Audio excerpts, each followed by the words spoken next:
எங்களோட கட்சியில இந்த மாலை போடுறதோ சால்வதோ விரும்புறதுல அதை செய்யக்கூடாது. ஏன் தெரியுமா? மாலை போட்டு இந்த துண்டு துண்டா பிரிச்சுவாங்க, துண்டு போட்டா துண்டு துண்டா பிரிச்சுவாங்க. அதனால போடக்கூடாதுன்னு வச்சிருக்கோம். மற்றபடி ஒண்ணு இல்ல. என்ன சார் அதாரிங்களா சாட்டியலாம் அப்படின்னு கேட்டோம்னா 2000 வாங்கி இங்கிட்ட ஒரு 1000 அங்கிட்ட எங்கால வக்கீல் போல நாசம் போயிருது. கட்சிக்காரங்களே முடிச்சு விட்டு போறேன். ஏன்னா வக்கீலுக்கு படிச்ச அளவுக்கு ஆகி போயிருது. அவங்க கஷ்டப்பட்டு 4 வருஷம் படிச்சு அதுக்கு ஒரு எக்ஸாம் எழுதி அந்த மாதிரி பஞ்சு வந்துன்னா இவங்க வெள்ளையாட்டி வெள்ளச்சேர்வை போட்டு நாங்க நகர செயலாளர் இருக்கோம், நம்ம மாவட்ட செயலாளர் இருக்கோம் சொல்லி மூடி முடிச்சுட்டு அந்த பஞ்சாயத்து முடிச்சுட்டு வந்துடுறாங்க. என்ன செய்யுது யோசிச்சு பாருங்க. அப்ப மக்களுக்கு உழைப்பதற்காக அரசியல் என்பதை மறந்து போயிடுச்சு, மக்களே மறந்துட்டாங்க. இப்ப நீங்க போய் அவர் நல்லவருங்க, அங்க போய் நல்ல அரசியல் பண்றாங்க, ரொம்ப நியாயமா போயா சும்மா யாரா அப்படிலாம் இருப்பாங்களா இந்த காலத்துல? சக்கரை பானைகளை கையை விட்டு நக்காத வியாபாரம் இருக்க நீ ஏதோ அப்படி சொல்லாத அப்படின்றாங்க. ஏன் தெரியுமா? இந்த குடி ஒண்ணு வந்துச்சு பாருங்க. நம்மளால குடிக்கிறேன்னு பொறுக்க இளைஞனை பார்த்து அந்த முறைய சமயம் குடிக்க மாட்டான்னு சொல்லுங்க, சும்மாராவே மொடா குடிய நீ பாத்தியா? அதான் இந்த காலத்து போய் குடிக்காம இருக்கான்.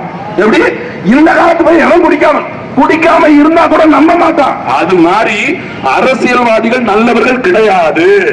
எவனும் லஞ்சம் வாங்காம இருக்க மாட்டான். ஆட்சிக்கு வர்ற வரைக்கும் இருப்பான், ஆட்சிக்கு வந்ததுக்கு அப்புறம் லஞ்சம் வாங்காம இருக்க மாட்டாங்கிற ஒரு மனநிலைய, ஒரு பைத்தியக்கார மனநிலைய மக்கள்கிட்ட பொழைச்சிட்டாங்க இந்த அரசியல் கட்சிகள். இந்த திருட்டு திராவிட, இந்த காங்கிரஸ் பிஜேபி கட்சி பொழைச்சிட்டாங்க. அதுல இருந்து மக்களை மீட்டெடுக்கணும் சும்மா எல்லாம் கிடையாது, பார்த்தாலும். அதனால நீங்க நிறைய கேட்கலாம், தம்பி தேர்தல் 3 தேர்தல் வந்துட்டீங்களே எப்பதான் ஜெயிப்பீங்க, நான் உங்களுக்கு ஓட்டு போட்டேன் நீங்க ஜெயிக்கல அப்படின்னு கேட்கலாம். அப்படிலாம் இல்ல, கொஞ்சம் கொஞ்சமா வந்துட்டே இருக்கிறோம்.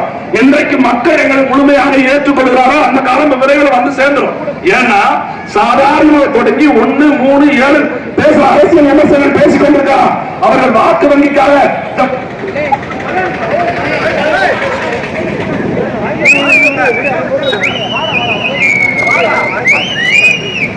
எங்களோட கட்சியில இந்த மாலை போடுறதோ சால்வதோ விரும்புறதுல அதை செய்யக்கூடாது. ஏன் தெரியுமா? மாலை போட்டு இந்த துண்டு துண்டா பிரிச்சுவாங்க, துண்டு போட்டா துண்டு துண்டா பிரிச்சுவாங்க. அதனால போடக்கூடாதுன்னு வச்சிருக்கோம். மற்றபடி ஒண்ணு இல்ல. என்ன சிக்கலா இந்த மாலை நேர வகுப்பை ஏன் நாங்கள் தொடர்ச்சியாக நடத்தி கொண்டிருக்க வேண்டாம்? மக்களுக்கு அரசியல் சொல்லிக் கொடுக்க வேண்டியிருக்கு. ஏன்னா மறந்து விடுவது மக்களின் இயல்பு, அதை நினைவுபடுத்திக் கொண்டே இருப்பது எங்களை போன்ற போராளிகளின் கடமை. அதனால்தான் ஒவ்வொரு தினந்தோறும் அந்த மாநிலத்தில் பல இடங்களில் நிகழ்ச்சி நடத்திக்கிட்டே இருக்கோம். இந்த அரசாங்கங்கள் செய்கிற தவறுகளை சுட்டி காட்டுறோம். திமுக திட்டுறாங்க, பிஜேபி திட்டுறாங்க, காங்கிரஸ் திட்டுறாங்க. நீங்க செய்கிற தவறுகளை சுட்டி காட்டுகிறோம். நீங்க தான் ஓட்டு கேட்கும் போது சொன்னீங்க, திமுக எதிர்கட்சியாக இருக்கும் போது சொன்னாங்க, நாங்கள் மின்சார கட்டணத்தை குறைக்கிறோம், மின்சார கட்டணம் அதிகமாக இருக்கிறது. எப்படி மின்சார கட்டணம் அதிகமாக இருக்குது? அந்த கட்டணத்தை கேட்டாலும் நெஞ்சில சாக்கடிக்குது. நீங்க தான் சொன்னீங்க அதை குறைக்கிறோம்னு சொன்னீங்க. ஆனா குறைக்கல, இன்னும் விலை ஏற்றிட்டீங்க. உங்களுக்கு தெரியுமா? 1000 வாங்க போற மக்களே, மகளிர் உதவி தொகை 1000 வாங்க போறீங்களா? சென்டர்ல போய் பதிகிறீங்களா? பதியும் போது மின்சாரத்தை கேட்கலாம். ஏன் தெரியுமா? பாருங்க, 300 மாசம் கழிச்சு உங்களுக்கு தெரியும் யார் வீட்டுல 1000 வாங்க போறீங்களோ அங்க மின்சார பில் தானா போட போகுது. அது இப்ப தெரியாது. எங்க அண்ணன் செந்தில் பாலாஜி ஜெயிலுக்கு போற போது இப்படி வேணா வைக்கிறாங்க, சொத்துன்னு எடுத்தா சீதக்காரங்க சொல்றாங்கல்ல, அது மாதிரி பின்னாடி புரியும். நான் விளையாட்டு சொல்லல, செந்தில் பாலாஜி கணக்கு அந்த மாமா வரலாம் கிடையாது, போற இடத்துல திட்டிட்டு போறதுக்கு. இன்னைக்கு செய்தி கேள்விப்பட்டீங்கன்னா இன்னைக்கு 7ஆம் தேதி திங்கட்கிழமை கரூர் மாவட்டத்தில் தடகள சங்கத்தோட 2ஆம் ஆண்டு விழா. அந்த 2ஆம் ஆண்டு விழா இன்றைக்கு நடந்திருக்கிறது. காலையில துண்டடிக்கு அடிச்சு ஊர் முழுக்க கொடுத்திருக்கான். ஒண்ணு இல்ல, எல்லா இடத்துலயும் இணையதளங்களை போட்டிருக்கான். சிறப்பு விருந்தினர் யார் தெரியுமா? சிறையில் இருக்கும் செந்தில் பாலாஜி. இது சிறப்பு விருந்தினர் யாரு? சிறையில் இருக்கும் செந்தில் பாலாஜி. 2வது சிறப்பு விருந்தினர் யாரு? கரூர் மாவட்டத்தோட மாவட்ட காவல்துறை கண்காணிப்பாளர். நல்லா நினைச்சு பாருங்க, குற்றவாளியாக சிறையில் இருக்கிற செந்தில் பாலாஜியோடு சென்று மக்களை பாதுகாக்கிற பணியில் ஈடுபடுகிற மாவட்ட காவல்துறை கண்காணிப்பாளர் வேணும் ஒரே இடத்துல அச்சரிக்கப்பட்டிருக்கு. எவ்வளவு தினாவட்டு பாருங்க. அவன் மேல குற்றம் சாட்டப்பட்டு அமலாக்கத்துறையால் நடவடிக்கை எடுக்கப்பட்டு சிறையில் வைக்கப்பட்டிருக்கிறார். அவர் பேரை திருப்பி துண்டறிக்கிற போட்டு அதுல காவல்துறை போய் கலந்துக்குன்னா இங்க சட்டம் எடுத்து நீங்க யார்கிட்ட போய் கேட்க முடியும்? கரூர் மாவட்ட மக்கள் தான் பாவம், செந்தில் அப்ப எல்லாம் பாவம் இல்லையா அப்படின்னு உங்களுக்கு கேட்பீங்க.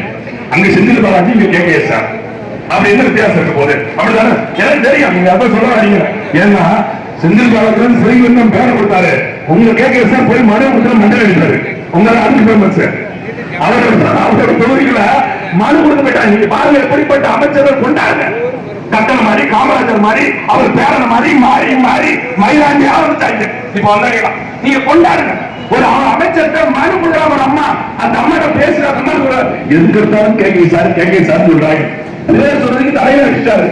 மறுநாள் டிவியில சொல்றாங்க, அதுக்கு சித்தி பொண்ணுதான், அவங்க அண்ணன் வரலாம், அது எங்க அண்ணன் வரலாம், சும்மா காட்டி அடிச்சாரு. அப்ப மனுவில் என்ன இருக்குமா அப்படின்னா, நீங்க பெரியம்மா பாட்டி 80 வயசு ஆகி போச்சு, 1000 ரூபாய் பணம் வந்து கொஞ்ச நாள் 30 வருஷமா போராடிட்டு இருக்கோம், அதுதான் மனு கொடுத்தோம். சரி, சொந்த பெருமாக்கு 1000 ரூபாய் வாங்கி முதலியா நீ 30 வருஷமா அமைச்சரா வந்துட்டு இருக்க அண்ணன் பாருங்க. அடிச்ச மறுநாள் 1000 ரூபாய் வந்துருச்சு. எனக்கு அப்பதான் தோணுச்சு, விருதுநகர்காரங்க எல்லாம் பாவப்பட்டவங்க கிடையாது, நல்ல புண்ணியம் செஞ்சவங்க.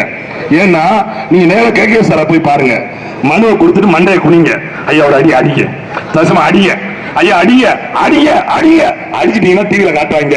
மறுநாள் நீ சித்தப்பா மகன் நான் சொல்லிடுவேன், நீ 1000 ரூபாய் கொடுத்துருவ அடிங்க அப்படின்னு சொல்லி குனிங்க. அதான் நடக்கணும். ஒரு அமைச்சர் நீங்க சிந்திச்சு பாருங்க, எப்படிப்பட்ட அமைச்சர்கள் உங்களுக்கு ஒவ்வொரு மாவட்டத்திலும் வச்சிருக்காங்க பாருங்க, எந்தெந்த துறைகளை கையில வச்சிருக்கான்னு பாருங்க. ஏதாவது ஒண்ணு இந்த வைத்தியில என்ன வரும், இந்த பாலம் இருக்கு பாருங்க, பாலத்துக்கு கீழே ஒரு காயல்குடின்னு ஒரு ஆறு ஓடிச்சு, உங்களுக்கு நினைவு இருக்கும். நான் வெளியிருக்கிறேன், உங்க ஊர்ல இருக்க எல்லாரும் இப்ப ஓடல, இப்ப ஜாக்கிரதா ஓடுது. நான் 30 வருஷம் முன்னாடி சொன்னேன், அங்க ஆறு இருந்துச்சு. இந்த பிள்ளாறுகுளம் பஞ்சாயத்தா இருக்கலாம், இந்த படிக்காசுப்பட்டி பஞ்சாயத்தா இருக்கலாம், அங்க அதுக்கு முன்னாடி இருக்க கொத்தங்குளம் பஞ்சாயத்தா இருக்கலாம். இந்த 3 ஊராட்சிக்கு அந்த ஆத்துல தான் தண்ணி வந்துச்சு. எனக்கு 30 வயசுக்கு மொத்தம் எல்லாருமே வச்சுக்கிறாங்க, யாருக்கும் தெரியாம இருக்காது. ஆனா இன்னைக்கு என்ன ஓடுது, சாக்கடை தான் ஓடுது. ஆனா பெருமைப்பட்டுக்குங்க, சாக்கடையாவது ஓடுது. ஏன்னா பல ஊர்ல அந்த இடமே ஆறு வாய்க்கால் வரப்பாயி அது காணாம போயிருச்சு. உங்களுக்கு சாக்கடையா இருக்கு, நல்ல வேலை நாளைக்கு 6 மீன் எடுக்கலாம், அது வரைக்கும் பரவாயில்ல வைத்திய நடத்துறாங்க, அப்படிதான் சொல்ல வேண்டியிருக்கு. அது வரைக்கும் பரவாயில்ல. பல ஊர்ல ஆத்தவே காணும். வடிவேல் போய் ஒரு திரைப்படத்துல போய் கிணத்த காணும் சொல்லி ரொம்ப நக்கலா என்னவா எழுதிருக்கான் மாரியா, அப்படி எல்லாம் கிடையாது. அவன் கேள்விப்பட்டிருக்கான், பல ஊர்ல ஆத்த காணும், பல ஊர்ல கிணத்த காணும், பல ஊர்ல குளத்தை காணும். அதை ரொம்ப நக்கல் அடிக்கிறது தான். கிணத்த காணும் சொல்றதோட நிப்பாட்டாம 5000 ஏக்கர் வாழைங்க அதுவும் காணுங்க, 500 ஏக்கர் தென்னைங்க அதுவும் காணும். அவங்க மழையே காணும், எது மலையே காணும், ஆத்த காணும், குளத்தை காணும், மலையை காணும், மண்ணை காணும், எல்லாம் காணும். எங்க போச்சு நீ யோசிச்சு பாருங்க. இந்தியா முழுக்க பல்வேறு மாநிலங்களுக்கு ஏற்றுமதி பண்றான். இங்க இருந்து தாய்லாந்து வெளிநாட்டுக்கு ஏற்றுமதி பண்றான். எங்க தூத்துக்குடி கடற்கரை வழியா சிந்திச்சு பாருங்க. கனிம வளம் என்பது நம்ம மண்ணின் சொத்து, மக்களின் சொத்து, இந்த நாட்டோட வளம். யார் கொள்ளையடிக்கிறத பத்தி யார் பேசுறது? திமுக கொள்ளையடிப்பை பத்தி அதிமுக பேச முடியுமா? அதிமுக கொள்ளையடிப்பை பத்தி காங்கிரஸ் பேச முடியுமா? காங்கிரஸ் கொள்ளையடிப்பை பத்தி பிஜேபி பேச முடியுமா? எல்லாமே ஒரே கூட்டம் ஊர்ல மட்டும்தானே. அவன் ஆட்சியில் இருக்கும், இவன் கொள்ளையடிக்க ஒண்ணு இல்லைங்க. 60க்கு 40, ஆட்சியில இருந்து 60, எதிர்கட்சி வந்தா 40 தானே. எவன் ஆட்சிக்கு வந்தா இவனுக்கு என்ன? தேர்தல் வரைக்கும் நட்டு வருவாங்க, விளக்கமான தூக்கிட்டு வருவாங்க. தேர்தல் முடிச்சோன்னா மச்சம் தான் ஜெயிச்சிருக்காங்க, ஏன் 40 வரப்போகுது.